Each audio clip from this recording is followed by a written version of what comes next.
Hello, everyone. Welcome to Chai With Us podcast. This is episode number 32. I am Erica, the personal developer. Hello, and I'm Ivana from Okolo Isabels. So, today we're going to talk about the pros and cons of solo traveling, which is one thing that we love doing. We'll try to give you cons, but it will be a little bit difficult for us at least. Today I'm drinking a mint tea. What about you? I'm drinking green tea with lemon, and that's it. Nice and simple. Nice and simple. I like it. Yeah. Okay, so Ivana, you love traveling. I love traveling as well. And I admire you because I have been to India once, and you have been to India many times, and you also lived there like for long periods of time. And for people, 2 years. like 2 years. And people sometimes say that it's, well, when I told people I was going to India by myself, people told me it's dangerous. You're gonna get raped. You're gonna get killed. You can't eat the food. You're gonna get sick. I don't know. I heard so many things that were not true, and I ignore all of those things. Thank God. And I realized that it was actually a very good experience to travel by myself. Like I've learned so much. And do you want to start by telling us about the, I don't know, the pros that you really... Sure. So I think one of the biggest pros of traveling by yourself is that you become self-reliant. It's only you. You're the only person you have to rely on. There's nobody else around. And so if you get lost, you get lost. So it's up to you to make sure that you know the directions. You learn how to ask for directions. I think you learn how to ask for help, which I think a lot of us sometimes struggle with. But when you're alone and you have no one else, you have to ask for help. It's true. It's totally true. And I totally agree with you. It made me more confident, to just come back from India safe and everything went well. And it was such an amazing experience. That's a pro, but I think that's also a con because, I mean, when you are by yourself, you are exposed, right? So for me, that's like a huge thing. Like you are exposed. I'm very adventurous and everything, but I like to make sure I read, I know about the culture. And one of the cons that it's a con, but in the end, it's just a lesson, I think. And it will give you a lot of pros. But in the moment, it is so freaking scary. It can be very scary, especially if you go to countries that are considered more dangerous, right? Yeah. And I remember having times where I felt very scary, and I looked around and I didn't know everyone. It was just me.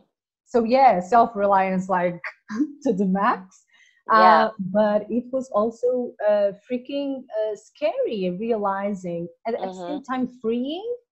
Like, I was just like, whatever. So if I die here, then I die. There's nothing I can do right now to avoid this situation. Like, let it be. But yeah, I do consider it like a But I think in general, just crossing the street in India can be scary because the cars are coming, no one is stopping. You just go out there and you put your hand up and the car actually stops. And it's so unbelievable that actually happens. It is true. But if you've ever been, you've noticed cars are zooming everywhere. There's no red light. You don't just cross the street. So you have to be very confident to go out into incoming traffic and cross the street.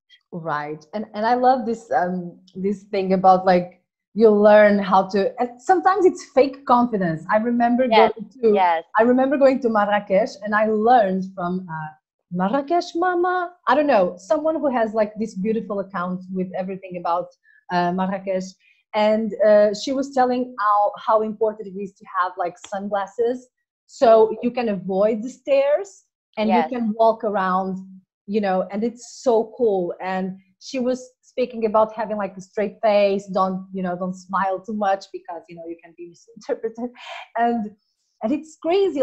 I remember walking around this crazy people in cars and snakes in Marrakesh, and I was wearing my sunglasses, and I was just like, okay, you know, this straight face with my sunglasses, and I was like, you know, fake confidence because I was not confident at all. I was like, oh my God, so many people, and I was scared of the snakes, you know, that they in Marrakesh, So they put let the me ask you snakes on something. top of you.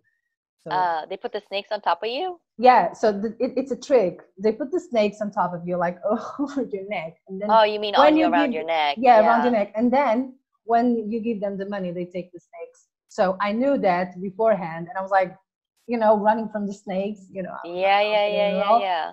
But after a while, I got used to it. What was your question? So let me ask you, you went to India before you went to Marrakesh, is that right? Yeah, I should have done the other way around. So I was going to ask you, did you feel more confident having been to India before? Like, did that make you a little, like you already experienced India, so then Marrakesh was going to be somewhat similar? Yes, yes, but it has been a while, so I was like, you know, I was still a little bit, you know, reluctant Mm-hmm. and excited at the same time. Uh, if if I knew better, I would do the other way around. Why?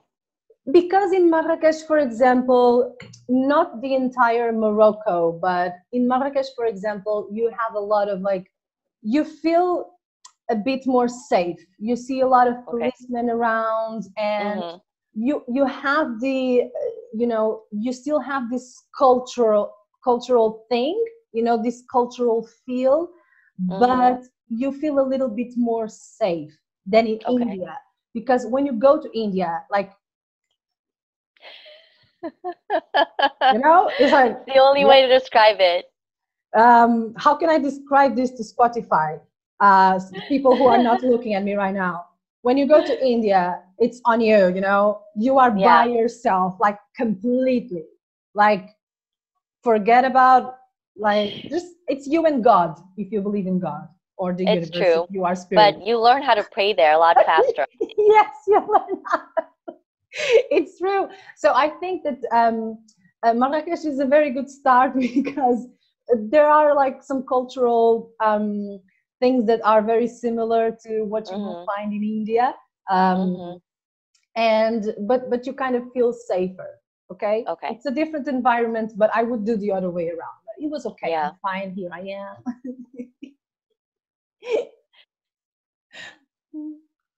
I think for me, another pro would be that it's easier for you to get to know the locals when you're Yes. by yourself, because when you're with another person, you're focused on each other. Like, what do you want to do? Where do you want to go? How do we want to spend our time? Let's take pictures of each other. It's just about your trip together. But when you're on your own, you start to learn how to, like, others approach you more. You're much more approachable, Yeah. and the locals just feel easier to talk to you. And you also, because you're on your own, want to get to know the locals more because you want that interaction, and so it makes it a lot easier to get to know the locals. Yes, it's totally right. And I felt it because when I traveled with other people, it was our plan, our Exactly. trip. And it's like, I'm not going to sit down and talk to a local person. If I am here and I can, you know, we can have coffee and talk about the same things and Hmm. talk about the experience and see the photos and everything. While if you are sitting by yourself, usually the locals will be the ones who approach you. They're like, oh, where are you Right. from? Oh, nice to see you and Hmm. everything. And it's such a good experience, and it was also a lesson for me because now even if I am with somebody, I will try to speak to the locals as well. I will pay more attention to that because it's way more rich if you Yes. get to talk to the locals. You get the Hmm. whole experience, right? Yeah, absolutely. When I was in India, a lot of families talked to me and they would like feed you food. They would give you a banana on the train or Mhm. cookies or buy you chai. And they wanted to know where you were from, what you were doing, why you wanted to come to India. And then they Yeah. would tell you about themselves too. And so it's things that you cannot get out of a guidebook or a museum. It's actually like right there in your face local information that you can only get by one-on-one interaction. Yeah, and when you travel, you want to go to, at least me, like when I travel, I like to go to the touristy places, but Mm-hmm. then I want to know like the essence, and the essence is Yes. you have to talk to people, you know. I remember going to Brazil and feeling like, oh my God, this is so, well, I went to Rio de Janeiro, Rio. And I was like walking around and I felt so kind of bored because it was like, okay, beaches and everything.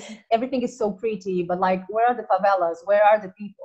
And talking to the locals, they told me, look, this favela is safe. You can go there. You can, you know. And it was way better because otherwise I would like be at the beach and eat and drink coconut water, which is fine, but it's not my kind of holiday. I like adventure and, you know, living dangerously.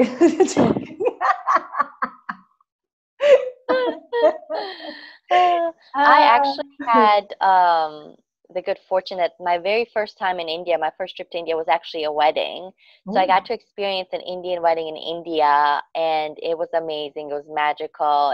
It's what made me fall in love with India because that was my first experience. Oh, lucky you. Yeah, and I've actually had Indian weddings in the US too, so it's nice to see what the differences are and how they follow different customs. But it was amazing because that is such a special ceremony that happens, and then to be able to be part of it is really nice. Was India your first solo traveling? Let's see. No, actually in 2015 when I quit my job, I went to Europe. So my first travel was actually through Europe. But it was that same year. So I finished my solo traveling trip in India, but I started in Europe. And I think that's what was a lot easier because in Europe, first of all, whenever you hear about solo traveling, they're like, don't go to a hostel. That's where you're going to get murdered. And that's, and like having been to Europe, people would find it absolutely ridiculous. But that's what they feel or think in the US. In the US, people think that you're going to get murdered in hostels and they don't like going to hostels. Because of what? Horror movies? Like Yes. Yes, there is a movie called Hostel that I don't recommend that you watch if you're going to go solo travel. But that's not but that's, that's what you're coming from. You're coming from this belief of like, oh, it's really bad to stay in hostels with strangers. And when you're in Europe, that's not the case at all. Like because when I was in Italy, I remember this one mom stayed with her two kids in my room. And that's an amazing time. Like if you can go travel with your family, it's so much nicer to stay in a hostel because you get to meet other people that are staying there. You get to have your own kitchen. You can cook your meals. It's just easier than staying in a hotel room. Yeah, especially if you are by yourself. And it's so much cheaper. Yes. Yes, you can stay anywhere from $10 to $20 easy, depending on like which country you're in. And also I found that being a solo traveler, I wanted to go to hostels because the hostels usually had things going on. Like they would host tours of the city. They would maybe do like a bar hop, or they would do like a, testing out different restaurants in the area, or they would take you shopping. So you didn't feel alone anymore. You had a group that you would go with. Yeah, because I think one thing about solo traveling is that you do spend time alone. We know what that means, but sometimes you can feel a little bit lonely.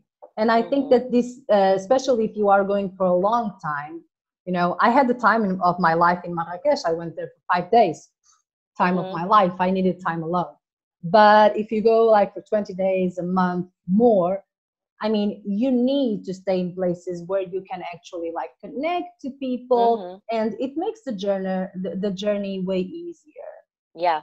If you do things in this way, because otherwise it gets a little bit lonely, especially if you are not used to be by yourself.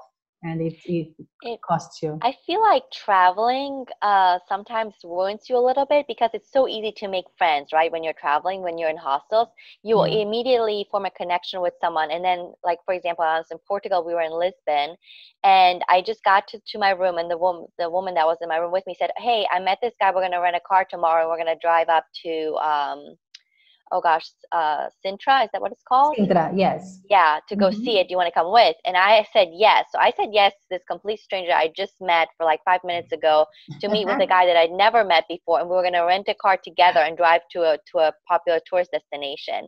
And that's what it makes you feel more confident. And because you had an experience and you have a good experience, you start to like learn how to judge people and how to assess situations much faster. But not just that, I think it makes it harder when you come home because at at home, it's not as easy to make friends, maybe because you're so used to this fast-paced track of like meeting a person, sharing your life story with them, connecting with them, having this friend for life in another country. And as opposed to when you're at home, it's not that fast. What do you think? Oh, I don't know. It's true. It's very easy to make friends when you are traveling, and when you come home, like the reality is completely different. But when you are traveling, it's like it's a different universe. Yes. And so I don't know. I guess I just love coming back and having all those memories, and it's, I don't know, it's totally worth it, even if you come home and you find a different reality. I mean, Ivana, we've met in this way, right? I was traveling, you were staying in India, and here we are. So I mean, it's freaking great. I do love the fact that you can make friends, and you can actually make friends for life, even though at home it's a little bit more difficult. But of course, during the holiday, everyone is more relaxed, and everything is way easier. People and when you're home, it's like, okay, everybody's working and stressed and right. Do you remember when we were at the ashram in India? Like, we are there for the experience, to relax, and almost everybody's like peace and love.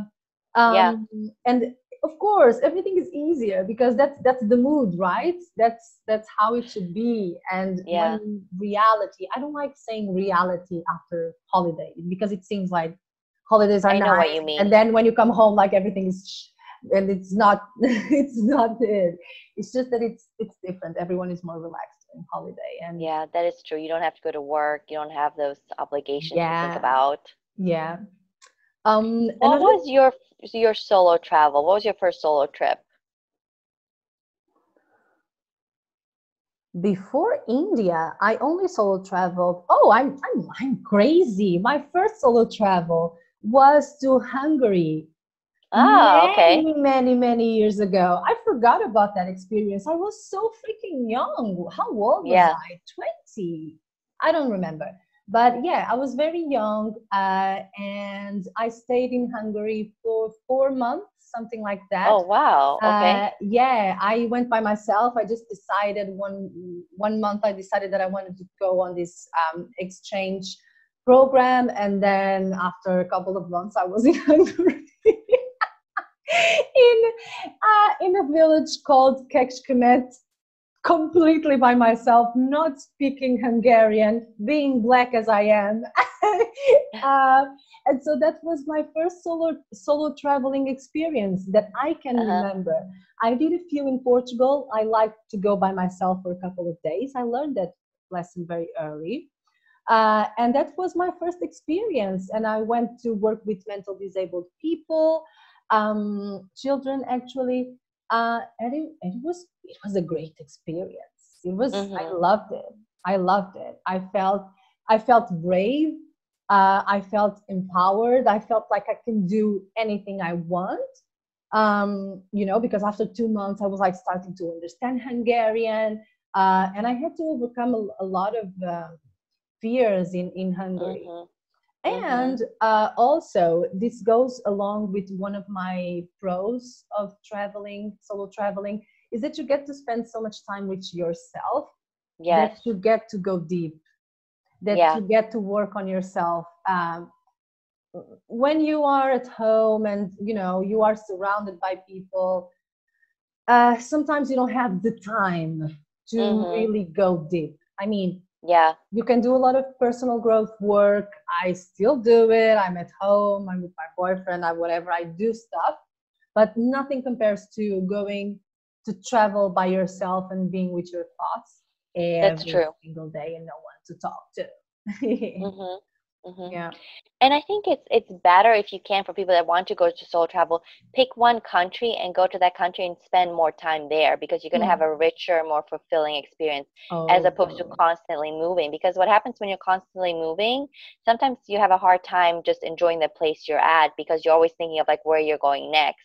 And not just that, you're having to take a whole day out of trip to plan. Like, how do I get there? Which transportation do I take? Do I take a bus? Do I take a train? Do I fly there?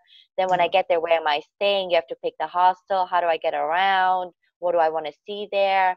So those planning days, because what I did when I first started traveling by myself is I would start traveling throughout Europe, and I would hop from city to city, which was nice because I got to see a lot of things. But also on the downside, a con I would say is that you would spend days planning your trip of how to get from a place to a place, so you'd lose a whole day. And I didn't really get to enjoy the place as much as I would have wanted to if I would have stayed there longer and done it slower. Yeah, right now I rather see less places than walking around the entire time. Like you would finish your trip and you would know nothing about the place. So exactly. I do respect if you want to see 10 cities in 10 days, that's okay.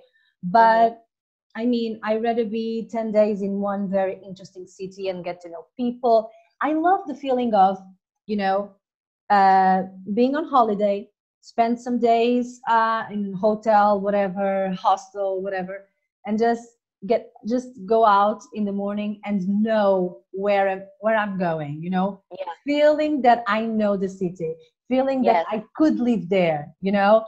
Oh, here's my coffee shop, you know, I came here three times already. And like for me, it's just such a good feeling, and I totally agree with you. And I would add to people, if you want to solo travel, you can go straight to India. You can go, we're always talking about India because we love India. I think it's our favorite place in the world.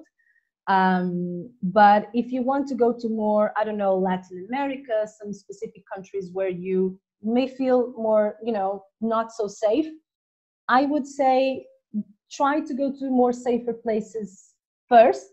Yeah. Just to get used to the moving around and stuff like that, and get used to be alone by yourself and everything, and seeing that everything is okay before you jump to these countries. It's just an advice. It's valid or not valid, I don't know. As you see, I've been to India before Marrakesh. I would do the other way around, but I'm still fine.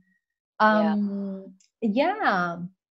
I would also say that something to think about besides hostels and hotels is to stay in Airbnbs. I've done that a couple of times, and to rent a room with another local. And that is amazing because you feel like you have someone there in that country that can help you. And it's so nice because you get to have a meal with them. A lot of times they'll take you around the city, or they'll show you their favorite place. Or when I was in Switzerland, this guy invited 2 of his other friends, and he made a home-cooked meal for us. And so we got to eat a meal together and laugh and talk about the differences in the different cultures. I think that's cool, but that's cool if you're lucky. Like for me, I don't want to be bothered. I just want to be alone. No, I prefer staying by myself. But that's just a personal preference. Yeah, I do get it, and I think that probably would be more interesting if I would stay with a local. And I'm like, nah, my vacay, you know, my room, my space. I've done it a couple of times. I did it in Spain, in Switzerland, and in France. And it was different people. So one I stayed with a guy, another one I stayed with a single woman, and then I stayed one with a married couple. And so it just gave me different perspectives. And like the married couple completely left me alone. I never saw them. It's like I had the whole house to myself. Whoa. So it just depends. We're supposed to, the guy invited like friends over and made a home cooked meal. And the woman also like made me a meal, and we sat together and we got to talk. And it gave me perspective on what's going on in their country. She told me about how hard it was in Spain to get a job, and how long it took her to find a job. And so, you know, it's kind of nice to have that one-on-one with people and in their home, because they feel more comfortable. Yeah, it's true. I understand. I'm still, you know, I'm still going to my single room.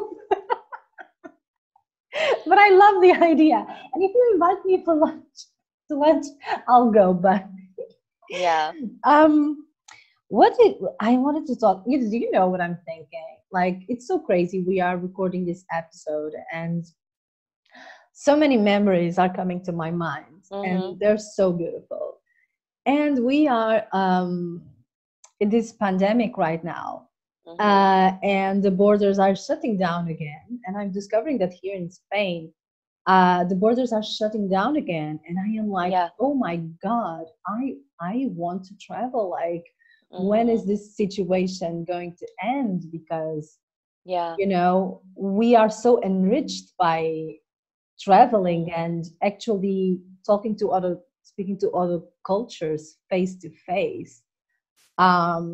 It makes me happy talking about this, but at the same time, it saddens me a little bit because right now it's like we cannot move. At least I cannot move here, you know, because of work. I think soon that's going to be our reality here as well, where they're going to start to shut down. Like they've in some cities like Chicago, they already have stay-at-home orders where they only want you to go out to work and school and come right back home and not go out anymore. Oh my God. We're starting to see that a lot across the U.S. But when we don't have that, what I would encourage people too is that, like, if you can't travel to far places, travel in your own country. There's so much to see that I think when we live there, we don't go to because it's a tourist destination or spot. God. You are so right. You are so right. Since the coronavirus situation, I have been to so many places here in Tenerife. If you go to my Instagram, you will see like beautiful landscapes and pictures and everything. And I was wowed, like a lot of times, and during this coronavirus situation, the beautiful places we have and we don't value. And you are so right. So I think another con that we didn't talk about too is like when you're alone, let's say like you're sometimes in line to something to get something, there's no one else to hold your place if you have to go to the bathroom. Like sucks. So then you lose your place, or you have to talk to the people standing in line to tell them that you're coming back, and that sucks. Or you get sick and you have no one to take care of you. There's no one else there to like go get you medicine. That's not fun. Or sometimes it's strangers. Like when I was in India, I met these 3 guys that were traveling, and one of them was a school teacher. And when I got sick, he was the one that helped get me medicine. So sometimes you really have to rely on strangers. Yeah. What would you advise? What advice would you give to solo travelers? Like, what should they get do? Sick? No, in general. Well, I think you could do a podcast only. I could do a whole podcast on hospitals in India, let me tell you. And I have them rated too. That's for another day. But I meant in general. I like to advise people to send their documents, pictures of their documents to someone they trust. So they also have like an extra or keep them in your email on your phone in case you lose them. Also, the other thing was check in with people. Make sure you always have someone that you check in with, so like that they hear, and it can be someone at home, and so like like just have someone that you regularly check in with. A useful thing that you never know what can happen. So I would have someone you trust to be ready to send you some money in case you need. You can leave money with those people, and then they can transfer you PayPal, whatever. Because when we were in India and all the ATMs were not working, do you remember? I told you guys. I told you that. I've lived with that for so long that it doesn't bother me anymore. Yeah, but I didn't know that. You know what I mean?